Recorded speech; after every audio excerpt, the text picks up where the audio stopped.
Hi everyone, I'm Dr. Syed Mustafa Safavi, a cybersecurity researcher and academic with a focus on AI, system architecture, and digital security. I'm joined by Sarah Johnson, a tech entrepreneur and strategist working across emerging technologies. In this podcast series, we combine academic insight and real-world practice to explore critical topics in tech and innovation. Whether you're a student, professional, or enthusiast, you'll gain a balanced perspective grounded in both theory and application. Make sure to subscribe, follow, and join us on this journey as we unpack the future of technology, one episode at a time. Welcome everyone. Let's jump right into the deep world of computer architecture, focusing on process management and CPU scheduling. We've got tons to discuss. Everything from processes and threads to CPU scheduling algorithms. Yeah, lots of ground to cover. So, we're talking about how operating systems kick off process management by handling processes, their creation, termination, and even how they communicate and synchronize, right? Exactly, and it starts with defining what a process actually is, including its various states. Think of it as a state machine where processes move from new, ready, running, waiting, and so on. It really gives a clear picture of how processes live and interact. Right. So once we understand the process state diagram, we can appreciate the dynamics behind process scheduling. I'm especially intrigued by how the scheduling algorithms come into play, like the classic first come, first serve versus more modern approaches. Absolutely. And when we talk about scheduling, it's all about making sure the CPU is busy and that every process eventually gets its fair turn without causing issues like starvation. Fairness, efficiency, quick response times, minimal turnaround time, and high throughput are the key goals. Each one plays a critical role. And regarding the scheduling types, we have preemptive and non-preemptive. Preemptive scheduling, like round robin, allows processes to be bumped off the CPU temporarily, while non-preemptive means they hold the CPU until they're done. Yep, that's it. Preemptive scheduling gives responsiveness by letting critical processes jump in, while non-preemptive, such as FCFS, is sort of like a queue. Whoever comes first gets served first.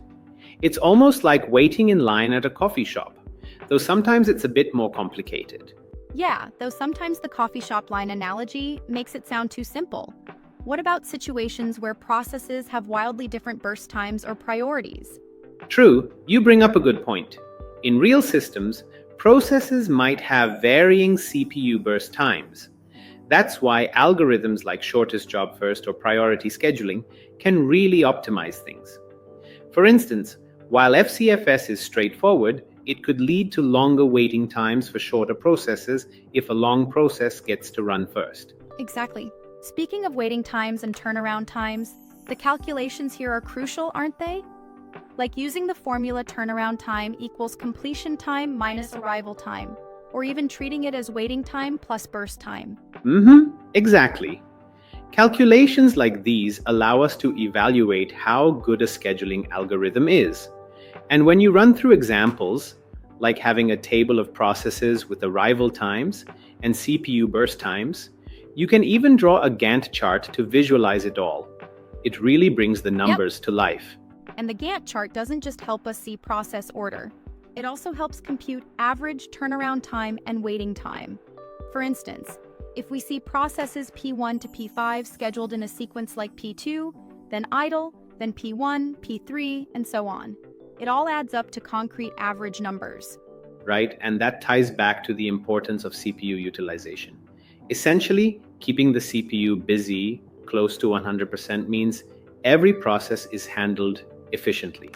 It's like having a very busy restaurant where every table is filled optimally without any seat left empty. True, but I've got a small challenge on that point. While it sounds great in theory, aren't modern CPUs sometimes over-optimized at the expense of fairness or real-time responsiveness? That's a great critique. Yes, sometimes focusing too much on throughput or CPU utilization might lead to, a process being delayed just to keep the numbers high. It's a balancing act.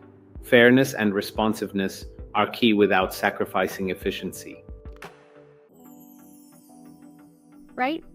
And then, aside from scheduling, the simulation activity mentioned is pretty fascinating. It encourages designing and simulating scenarios of process creation, termination, and even interruptions. Exactly. It's like a mini lab where you're putting all these concepts into practice. You design scenarios where new processes are created, they synchronize via inter-process communication, and then you simulate interrupts, like those from I/O devices. You practically get to build your own little OS playground. So regarding interruptions, like in the case of an I/O device needing attention, how does that factor into the overall scheduling? Seems like a delicate dance, right? Right on. Interruptions add another layer of complexity because the scheduler has to handle unexpected events and possibly pause running processes temporarily. It's critical for maintaining system responsiveness, especially when you have high priority interrupts that shouldn't be delayed. Precisely. And the lesson goes into calculation keywords too, right? Things like burst time, turnaround time, waiting time, all of which are essential for analyzing the efficiency of scheduling algorithms. Yeah, those calculation formulas are the bread and butter of understanding CPU scheduling. For example, you calculate waiting time by subtracting the burst time from the turnaround time, and it really helps compare non-preemptive algorithms like FCFS, SJF, and priority. It can get a bit number crunchy, but it's totally crucial. And in the examples provided, the charts and tables really drive home the point.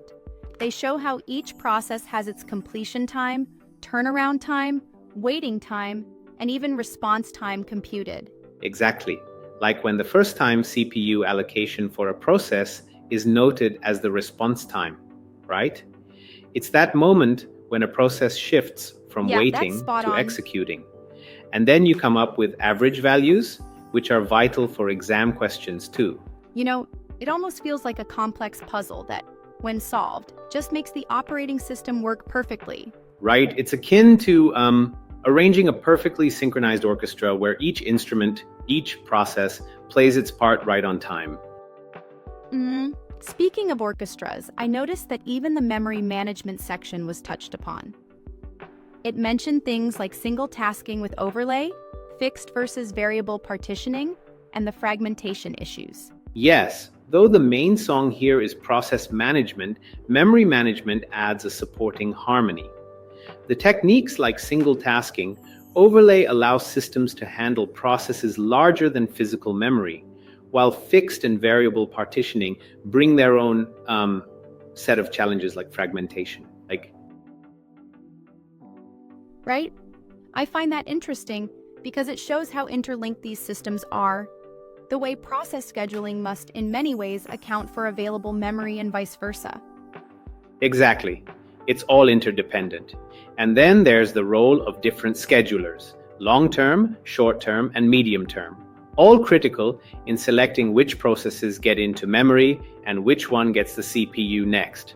It's a multi-layered decision-making process for sure. Right. The layered schedulers ensure that everything from process entry to active execution is optimally managed. Now, coming back to one of the major highlights, the simulation of scenarios. That activity where you design and simulate scenarios involving process scheduling, creation, and even interruptions.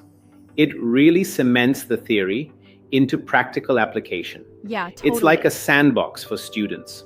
And by simulating these real-world scenarios, students can test different scheduling algorithms, calculate average turnaround times and waiting times, and see firsthand how changes affect overall system performance. Exactly. It's an experiment that not only reinforces theory, but also sharpens problem-solving skills. You get to see how the numbers and diagrams correlate with the actual behavior of processes. Absolutely. I think what's really cool is that there's an emphasis on using key terms properly, like process control block, preemptive versus non-preemptive scheduling, multi-level queues, and so on. It ensures there's a common vocabulary when tackling complex problems. Yes, and that common vocabulary is the secret sauce. Without making sure everyone uses terms like CPU burst time, turnaround time, and response time correctly, it's like trying to build a house with mismatched blueprints. On that note, would you say these topics then act as a strong foundation for later studies, like file system management in Linux? Oh, definitely. Knowing process management and CPU scheduling sets the stage for deeper dives into operating systems. Next week's focus on file and file system management in Linux will build directly upon these principles. Right? So, overall, it's like piecing together a giant jigsaw puzzle where each section, whether process management, memory management, or CPU scheduling, fits into the bigger operating system picture. Absolutely. And to add a bit of analogy here, it's like a well-oiled machine. Every cog, be it process control or scheduling algorithm, must mesh perfectly with the rest. If one cog is out of sync, the whole system suffers. Yeah, that's exactly it. And I love that our discussion also gently challenges some assumptions.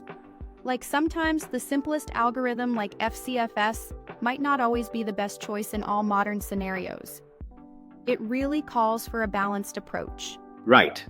And while FCFS is great as a baseline, modern systems have to juggle multiple aspects like fairness, efficiency, and response time. Priority and multi-level feedback approaches show that even in simple systems, you must consider potential pitfalls like starvation. Well, this conversation really shows that these fundamentals, process creation, state diagrams, scheduling, and even simulation activities are all essential not just for theoretical exams, but for practical system design too. Exactly.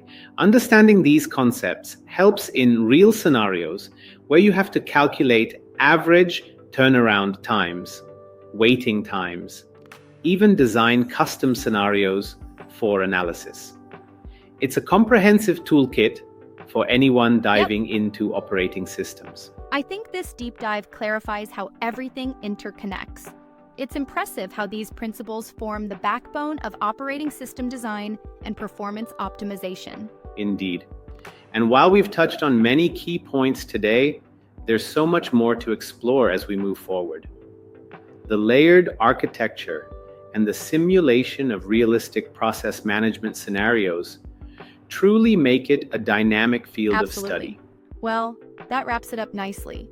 Thanks for the engaging discussion on process management and CPU scheduling. It's been a truly enlightening ride.